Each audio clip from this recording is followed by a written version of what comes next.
ወንዶች ብልታችሁን ብትሸጡ ወደ 795,000 የአሜሪካ ዶላር ታገኛላችሁ። ይህም ወደኛ ሲመነዘር 100 ሚሊዮን 551,600 ብር ማለት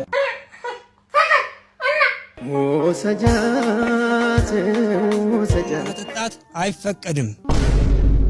ይህንንም ሊቃውንት አባቶች ናቸው የጻፉት። ይሄ ምንድነው? የአጋንንት ግብር ስለሆነ ይህ ቡና ወደ ሀገራቸው ወደ ኢትዮጵያ የገባበት ምክንያት ሶስት ነጋዴዎች ነበሩ በውጪ በአረብ ሀገር የሚኖሩ።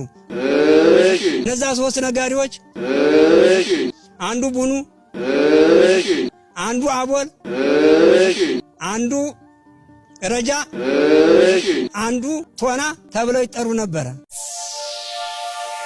አሁን ዛሬ ሶስት አይፈላም። ክርስቲያኖች በእነኛ ስም ነው የሚመለከው።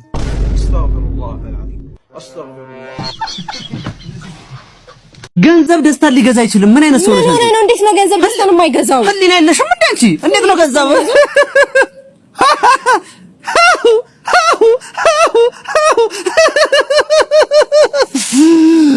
ገንዘብ ደስታን ሊገዛ አይችልም በተአምር።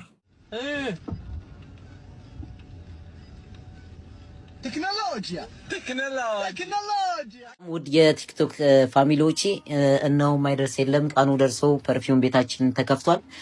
የደስታዬ ተካፋይ ሊሆኑ እነሆ ጓደኞቼ ሁሉም መጥተዋል።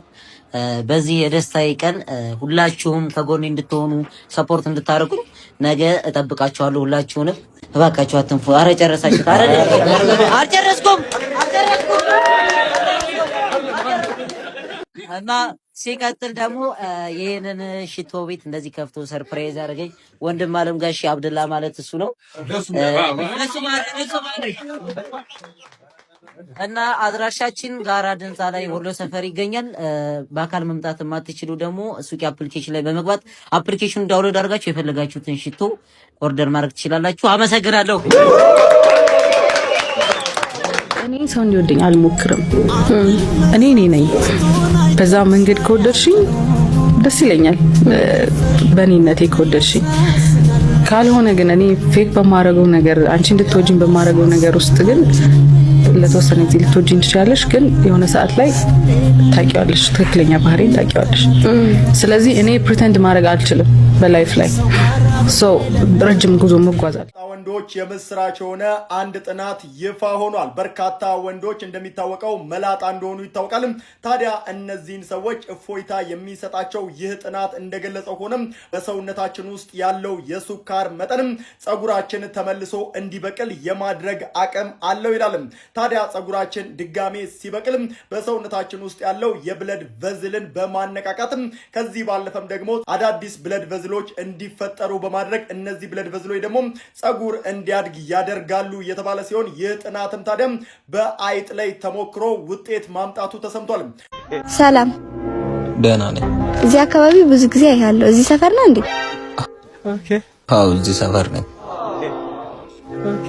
ቁመት ደግሞ በጣም ተመስጦኛል። ቴንክ ዩ።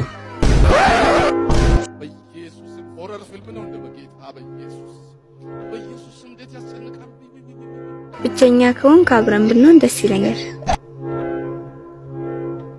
ከዛስ ብዙ ነገር አደርግልሃለሁ። what ብዙ ነገር አደርግልሃለሁ። ማናፍሮ ጸጉር ቤት ነው የመጣሽው? አረ ብራዘር ገነዝከኝ እኮ ያረ ገነዝከኝ።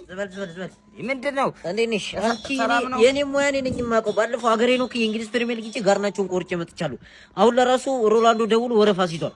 ለረመዳን አንተ ጋር ፍጥሬ ነው የምመለሰው ቆርጠኝ ይብላልና ሀሪፍ አርግሽ። እኔ ጠበኝ መቻልኩ እና ምንድነው ምሰራንገት ነው አገር ቤት ነው አገልግሎት የምትቆርጪው ምንድን ልቁረጥሽ? ፌድ አድርገውሽ በጣም ለቶንዶስ ለራሱ ያስቸግራል። ጸጉርሽ በጣም አኙ የሆነ ጸጉር ነው እንዴ? እኔ ጠበኝ መቻልኩ ገሬን ራስሽ ነሽ የምታረጊው፣ ራስሽ ነሽ የምትመሪው። ምንድነው አሁን ማረግልሽ? እስኪ ምንድነው ማረግልሽ? ኧረ እኔ ቁረጠኝ እንጂ ረደኝ መቻልኩኝ። ምንድነው እጄን ማቆኔ ነኝ አንተ ነው? ይሄ ምንድነው? ይሄ ምንድነው? ከርክማ አላልኩም እኮ ፌድ ነው እኮ ያልኩ። ደግሞ በግላይንደር ይመጣል እንዴ? ምንድነው የምትለው? ኧረ በበጠረሶች ልጆች አባት ነኝ እባክህ። እንዴ ልጆች አባት ነኝ ምን ሆነህ ነው? እና ብትሆን እዚህ ቦታ እንድደርስ ከጎኔ ሆናችሁ ደግፋችሁ እዚህ ቦታ ላደረሳችሁኝ ጓደኞቼ ከልብ አመሰግናለሁ። አይዞ ምኑን ጠጥቶ ነው? መርዝ ነው እንዲጠጣው። በልቤት ይደርሳል። ግባ በቃ። ኧረ በሩ በዚህ ነው። ኧረ በሩ በዚህ ነው። ና በዚህ ነው በሩ። ይኸው እዚህ ጋር ቆርቁር። ይህ የታኩር ንግግር ብዙዎችን እያነጋገረ ይገኛል። ይህንንም የተናገረው በባለፈው ሳምንት ወቸ ጉድ ፖድካስት ላይ ቀርቦ ነው። እዚህ ያደረሰኝ አላህዬ ነው። እኔ ግን ዘፈን ዘፍኜ በይፋ ካድኩት። በመስፈኔ ተጸጽቻለሁ። የክሊፑን ብር ተቀብዬ እስካሁን አላጠፋሁትም፣ አስቀምጨዋለሁ። አላህ ከፈቀደና ሀብታም ከሆንኩኝ ያንን ገንዘብ ሰደቃ ነው የምሰጠው። ካልቸገረኝ በስተቀር አላጠፋውም። የኔ ርዝቅ በአላህ ነው ብሏል። በትነሽብኝ ነጥቀሽኝ ሰላም ደስታዬን ያለ ሰው አስቀርተሽኝ ጥለሽኝ ሄደሽ ብቻዬን አልቻልኩም የሐሳብ ሸክም ዕዳዬን እንደሁም በትነሽብኝ ነጥቀሽኝ ሰላም ደስታዬን